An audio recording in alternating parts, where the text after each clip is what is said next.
বর্তমান সময়ের জনপ্রিয় অভিনেতাদের মধ্যে অন্যতম জিয়াউল হক পলাশ।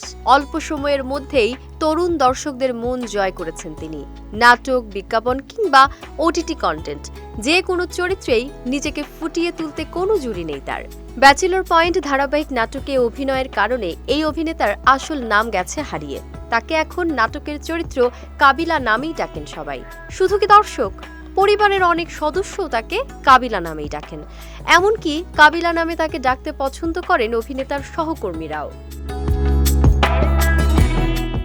৩ ফেব্রুয়ারি দর্শক নন্দিত এই অভিনেতার জন্মদিন। পলাশকে যখন কেউ কাবিলা নামে ডাকে তখন ভীষণ আনন্দ পান তিনিও। এ প্রসঙ্গে এক সাক্ষাৎকারে অভিনেতা বলেছিলেন, সবাই আমাকে কাবিলা নামেই ডাকে, আমার আসল নাম পলাশ যেন ঢাকা পড়ে গেছে।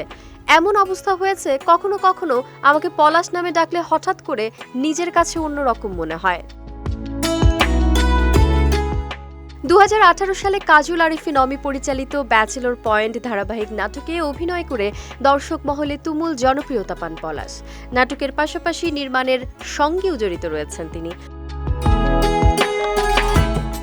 ১৯৯৩ সালে ৩ ফেব্রুয়ারি নোয়াখালী জেলার সোনাইমুড়ি উপজেলার কালিকাপুর গ্রামে জন্মগ্রহণ করেন পলাশ, কিন্তু তার বেড়ে ওঠার রাজধানীর নাখালপাড়ায়।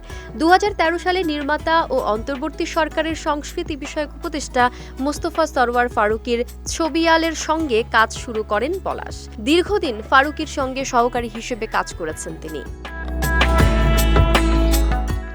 এরপর ইশতিয়াক আহমেদ রোমেলের সহকারী হিসেবেও কাজ করেছেন পলাশ। পরবর্তীতে ২০১৭ সালে কাজল আরিফিন অমির সঙ্গে সহযোগী পরিচালক হিসেবে কাজ শুরু করেন এই অভিনেতা।